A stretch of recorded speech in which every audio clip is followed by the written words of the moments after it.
Good morning, everyone. I'm Lizelle Ibaquin. I live in 793A in Tier 1, Maragisa Street, Cagayan, Tondo, Manila.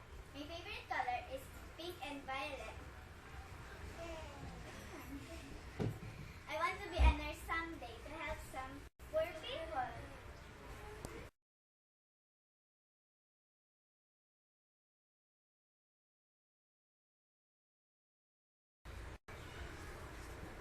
My name is Ashley Arcon. I live in 334 Laliana Street, Tondo, Manila. I am 10 years old. My birthday is July 31, 1999. I want to be nurse someday.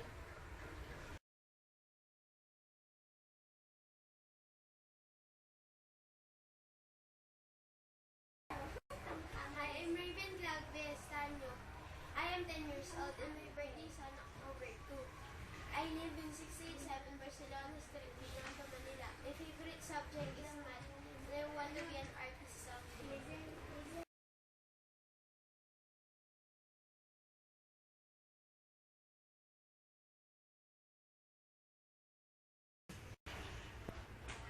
We are students of 5108 from Centex, Manila.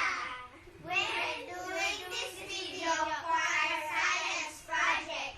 We are here to discuss about respiratory system.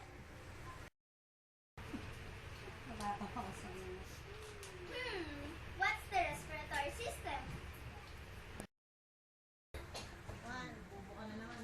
For you to know, the respiratory system is composed of organs where air travels each time you breathe. The body takes in oxygen and gives off carbon dioxide. We are inhaling during breathing. Inhalation is when you take in oxygen. During inhaling, our lungs expand and become more bigger. Same as inhaling, we also exhale. Exhalation is the process when you give off carbon dioxide. Hey guys, do you know what are the parts of the respiratory system? Nostrils is where the air enters. Pharynx is also called throat cavity. Pharynx serves as the passageway for both air and food. Another part is the larynx. It is also known as the voice box. Sounds are produced whenever you breathe because the vocal cords vibrate.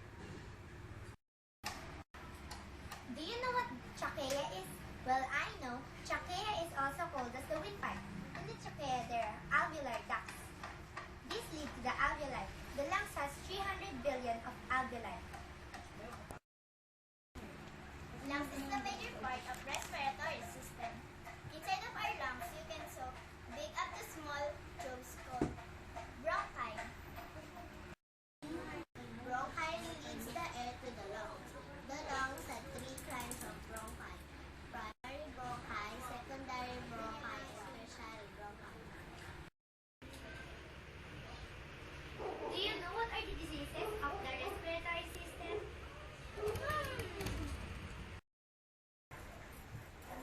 Cold is an upper respiratory infection and is considered a contagious disease.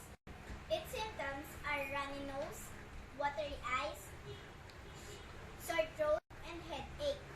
Sometimes patients may suffer from slight fever. Tuberculosis is an infectious disease caused by bacteria. It can be noticed in a person who loses weight, sweats, and experiences fever at night, and feels tired often. Pneumonia is an illness that infects the lungs.